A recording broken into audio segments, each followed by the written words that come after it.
بنا بالحق الصلاة والسلام والتحية والإكرام على محبوب الثقلين جد الحسن والحسين أبي القاسم محمد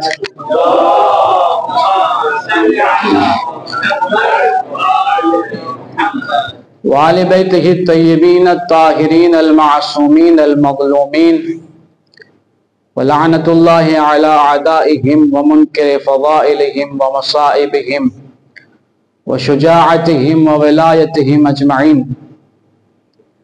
من الآن إلى قيام يوم الدين. أما بعد فقد قال الله تبارك وتعالى في القرآن المجيد: بسم الله الرحمن الرحيم قل لا أسألكم عليه أجرا إلا المودة في القربى. صلوات بمحمد وآل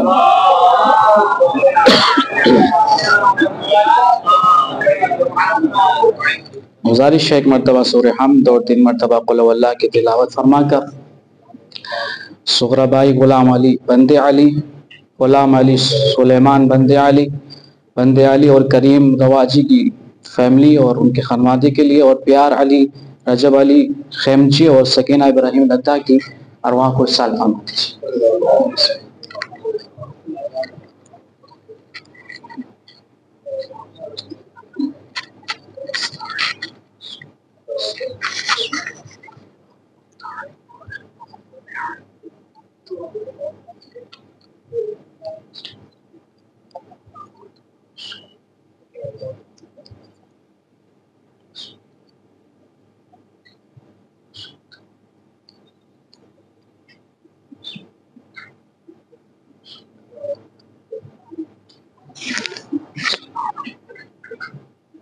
صلوات بر محمد و آل محمد.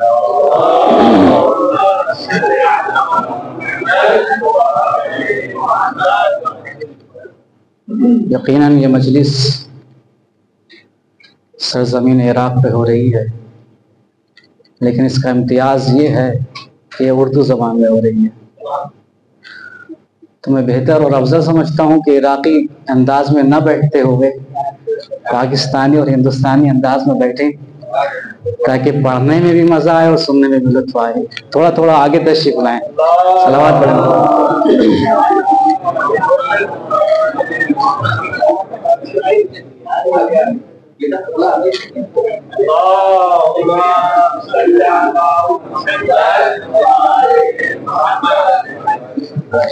عزیزان محترم و محبان سید الشہداء،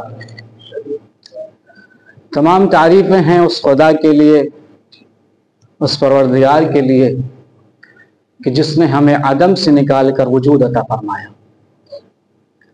اس کا احسان ہے، اس کا کرم ہے کہ اس نے ہمیں اپنی وحدانیت اور رسول کی رسالت اور علی کی ولایت کو قبول کرنے کی توفیق عطا فرمائی. وہ اتنا کریم ہے، اتنا عظیم ہے کہ اتنی نعمتیں عطا کرنے کے بعد بھی اس نے اپنی رحمتوں کا، اپنی نعمتوں کا دروازہ بند نہیں کیا، بلکہ اس کے بعد بھی ہمیں اس نے ارض حسین پر ذکر حسین کرنے کی توفیق عطا فرمائی. ہم اس کا شکریہ ادا کرتے ہیں، اس کے احسان مند ہیں کہ اس نے ہمیں اتنی بڑی نعمت عطا فرمائی.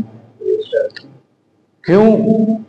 اس لیے کہ یہ ذکر کوئی عام ذکر نہیں ہے، یہ مجلس کوئی عام ذکر نہیں ہے، بلکہ یہ وہ ذکر ہے کہ جب یہ زبان سے ذکر ہونے لگتا ہے تو جیسے ہی یہ زبان سے ذکر ہونا شروع ہوتا ہے ایسے ہی دلوں میں نور اترنے لگتا ہے. یہ ذکر وہ ذکر ہے کہ جہاں پر زمین پر بیٹھے ہوئے انسان آسمان والوں کی صفوں سے جڑ جاتے ہیں. کیوں؟ اس لیے کہ یہاں پر کسی عام شخصیت کا ذکر نہیں ہوتا، بلکہ ان کا ذکر ہوتا ہے، ان باعظمت باشرف شخصیتوں کا ذکر ہوتا ہے جن کو اللہ نے منتخب فرمایا، جن کی دہلیز پر فرشتے سجدے کرتے ہیں. اور ہم مجلس حسین علیہ السلام بپا کر کے